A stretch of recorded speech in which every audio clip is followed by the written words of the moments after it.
Hi, everyone. Welcome again to the episode number 10 of Biobarica Talks. We have a special episode today because we have, as you see here, four guests, which is very important for us. They are part of the medical team, the medical staff of Essential Health. Essential Health. They're gonna, of course, explain and talk about this beautiful center in the next minutes, but it's a medical institution focusing on functional and integrative medicine. So I'm gonna just present them, introduce like a little bit, and then they're gonna introduce themselves in the next question that they have for the interview. So Dr. James Stevens is here with us. There you go. We have Dr. Elizabeth Sierakowski. She's there. Very good. Also, Dr. Kyle O'Brien is there. There you go. Thank you so much. And Dr. Tonya Cramer. They are very good. They are the staff of Essential Health. And I'm going to ask you guys if you can introduce yourself. And also, after that, tell us about your medical career, a brief, summary of your medical career and how you met and connected in Essential Health. Okay. Want me to start? Absolutely. I think you need to. Yeah, I'll jump in. I'm James Stevens. I'm Dr. Stevens, and Essential Health is our baby, right? But I founded it 14 years ago. I've been in practice in primary care for 33 years. I've trained in sports medicine and then in functional medicine, stem cell medicine, hyperbarics, et cetera, And Essential Health was the baby that I always wanted to create. And these wonderful colleagues of mine have joined me in the charge, and they'll explain their place as well. But that's me. So it's a family. Essential Health it's a family, basically. Very much so. Yeah. So the next one, I don't know, Dr. Elizabeth, can you tell us a little bit also? Sure. I came next. So 5 years ago, it was perfect. I finished residency out west and worked locums for a little while, but knew that I wanted to pull a bigger toolbox together. And when a job came up with Essential Health in 2017, I jumped on it. It was the dream that I thought I would have to take 20 years to build. And I've gotten to build it here alongside Dr. J, which has been a blessing. And I, during that time, finished a fellowship in both integrative medicine with Andrew Weil's Center and that board certification, and then a functional full fellowship with A4M and that board certification. So it's been busy, in addition to having a couple of kids and keeping the clinic glowing up in North Raleigh. So it's been a time of tremendous growth and getting to build the project together to vet the initial dream and then make it more refined and more professional and more replicable for other clinics, other providers, which has led to our family growing. Great. The next one? Yeah.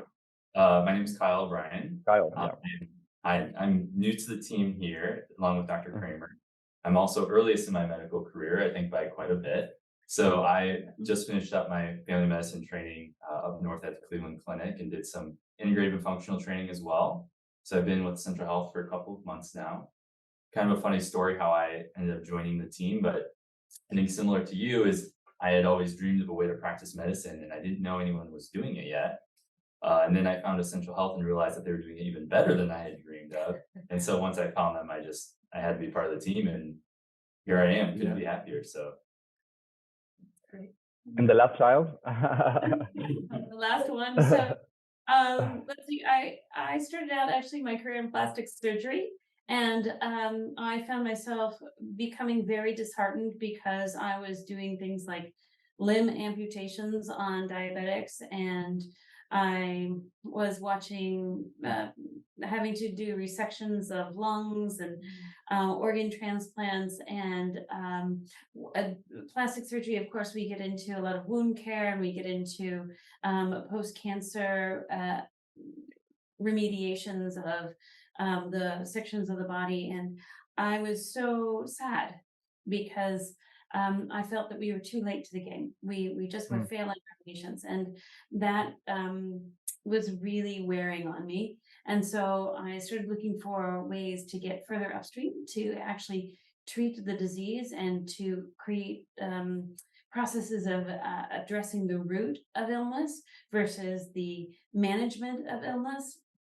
And as a result, I ended up changing my residency. I ended up going into different fellowships. I ended up quadruple board certified just as I'm doing this search. And as part of this, somehow magic happened. And like Essential Health was looking for someone. And it's like, I'm your person. I'm the person you're looking for. So absolutely right. You guys, I see that you have, I mean, of course, some of you have more years of experience, of course, and different, training, let's say, but you have, you guys in a specific thing, which is the concept of integrative medicine. I mean, this approach that you have not only in essential care and essential clinic, and also you as a professional. So if I could ask you, where does this integrative concept of care come from, and how do you manage to link all the services you have? Because I checked your website, you have amazing services and products that you offer. So how do you link all those services? Well, I'll take a shot first, because Tonya, Dr. Cramer just addressed it. I've been in primary care sports medicine for so many years, but it was always either acute care or disease management. And it's interesting that we're sitting here today because it was hyperbarics years ago for me, 14 years ago, that I was interested in because I manage a lot of concussions in the professional world, in the college and high school world. And as I began to dig into hyperbarics and become convinced that there was this amazing modality that nobody around me wanted to pay any attention to, I ultimately fell into functional integrative concepts and then fellowship training. And I had to leave conventional primary care to create Essential, and then began the process of linking programs addressing various parts of root cause together. And I think Elizabeth will address the integrative part was always the whole person and how it impacts not just them, but the rest of their lives, both inside their family and out. And maybe I'll stop there. Yeah.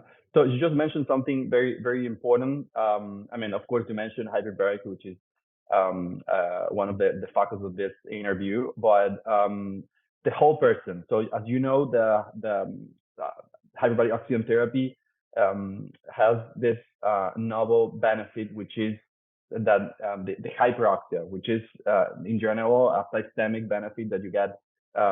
It doesn't matter for any specific situation, you get the hyperoxia and you get the benefit from that. So 10 days, and of course, what your doctor just explained regarding your program. How do you plan to incorporate the hyperbaric oxygen therapy in these programs? And if some of you, I don't know, the other doctors already started, how are the protocols so far? I would like to touch first on hyperbarics as part of linking everything together, and then I'd love to defer to my colleagues for how we're introducing and which patients we're using. To pull that back to the whole person, integrative and functional medicine by themselves are at risk of continuing to behave the way conventional medicine behaves. We can still look at a person and give them a diagnosis and give them a treatment. That's still allopathic medicine. So what we do at Essential Health is our niche, is the lens through which we view everything that we do, and where we vet new products, including something like hyperbaric oxygen therapy, is it going to address more than a symptom for a patient? Is it another Band-Aid? Right. Or healing from the inside out? Are we empowering them for regenerative therapy to help defend against aging, not only to heal disease? We really want our people to go from disease to well, all the way on up to optimal. As far as down that road as they're willing to go, we're going to ride it with them. Hyperbaric oxygen therapy has fit in beautifully well with our concept of care and wellness for people. Right, Do right. you Yeah. want to tackle some? Oh, So, but in terms of like specifics, like I think hyperbaric oxygen therapy fits into a lot of our programs because we're looking for the root of disease. So if you're looking for the root of disease and you're moving people forward on a continuum to anti-aging, then we're looking at like how does the chamber actually function, not just to heal joint issues or to restore concussion or neurological concerns. How Mm. does it actually then optimize the person going forward? How do we prevent and improve cognitive parameters? So we're doing thinking of moving in on Alzheimer's or moving in on other like cognitive issues that a person might have, so that we're optimizing them not just physically so that they can repair a condition or be restored from a condition, but that they are actually able to clear out whatever toxins there are in their body that are causing slowdown in an area, and so that they are fully restored then to go forward into Right. optimization.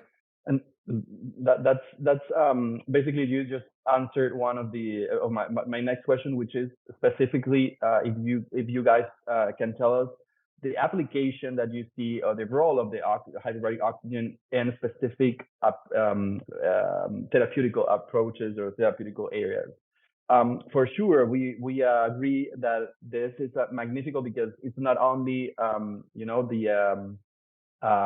the scope of the therapy per se is also because it's non-invasive treatment, which is much better, right? So you just mentioned anti-aging effect, which is one of my next question was, but if you can, one of you can answer me really quick, how do you see the role of the hyperbaric oxygen in the metabolic regulation and in general? And cellular regeneration, of course. How do you see the benefit there? Yeah, absolutely. I'll take that one. Yeah. I think hyperbarics are really cool in a lot of ways because it's kind of multimodal. And to address your specific question, we have a lot of patients coming in, sure, who have chronic illness, chronic fatigue, or long COVID. And I think the more we're learning about many of these chronic conditions is that there's an underlying cellular derangement, and probably has a lot to do with mitochondrial dysfunction.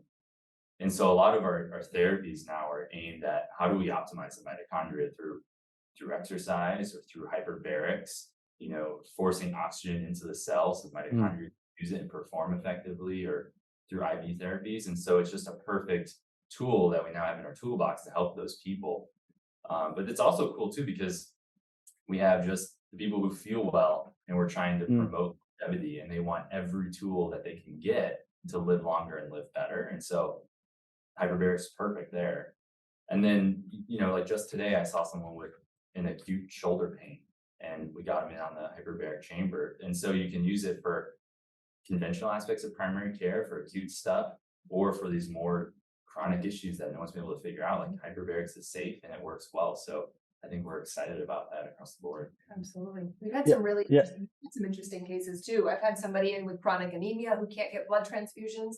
I've had post-head and neck radiation to help prevent the jaw necrosis. We've had Crohn's colitis. We've had post-surgical, just had an ankle fixation, and we get them in there. We get the cognitive, I'm a little foggy, what can I do to get better?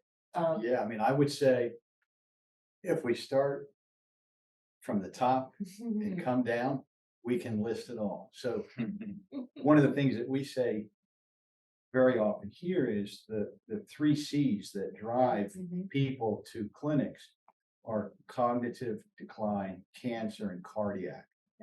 All 3 have an application within HBOT when it's done appropriately or done with, as Kyle was saying, the other modalities that we have. And it's the blending of these modalities. But I think when we come to cellular medicine, there's mitochondrial energy is life itself. And aging is the loss of mitochondrial function, period. And so anything that's restoring that in some capacity is moving somebody back towards, and we have a lot of motivated patients that are, generally well, but they understand the concept of where this anti-aging, if I use that word loosely, comes from. But when we get into Alzheimer's and somebody comes out and they're more talkative or mild cognitive, I've done ADD. I mean, I could sit here for minutes and tell you an autism story that would put tears in your eyes, having been called to the medical board many years ago and having to explain what was going on with autistic children and hyperbaric oxygen, right? For sure, it's very, very, very interesting, and actually, I must highlight something of this talk, which is the way that you focus not in the disease, not in the individual, sick individual, that you focus on the whole person, which is for me one of the best thing that I heard in this chat. Well, this is like the common last question that we always have. Actually, if you check our last episodes, you will find it. But in this specific case, because it's a special episode, as I said, we usually ask for one word to describe the HBR, but in this case, I'm going to ask you for words. So let's start from Dr. Tonya. If you have to define the HBR in one word, which will be? Improvement of longevity. So longevity. Good. Thank you. Dr. James, it's your turn. I would say rejuvenating. Great. Like it. Dr. Elizabeth? I will not pass up the opportunity to say essential. I think you were, that was smart. Kyle? It is wonderful. Yeah. Vitality. I think it fits perfect. Great. I like that. I like both. Actually, all of them. Well, guys, I mean, I don't have any more to say. That thank you so much for your time. For this, it was a real pleasure. It's an honor for you, for me having you for here. I know you just started. Yeah. Can I say one thing to you? Yeah, of course. We want to deliver this message to you. We have inside of Essential what we call Essential University, and our commitment to excellence. So we always look for evidence-based, and we look for the best in class. And so our thank you back to you is, with Lindsay and what we've decided for years came to pass when we found FDA approval, European approval. The science has evolved, as you know, amazingly. So we fulfill all of our charge to ourselves in Essential, right, to be the best that we can be. And you're really, we thank you because you deliver that for us. No, please, thank you so much. I'll take this words and I'm share it with all my team, because it's not only me. We have like a lot of people working. But actually, if you can see, you cannot see the back of the backstage, but there are a lot of people working for this, and this is a lot of grateful for us. So thank you so much for your words. So thank you guys. Thank you again, Dr. James, Dr. Elizabeth, Dr. Kyle, and Dr. Tonya for your time. And you guys, thank you for being here, for seeing our episode, the Biobarica Talks, and let's see you in the next episode. Thank you so much, and see you there. Bye-bye.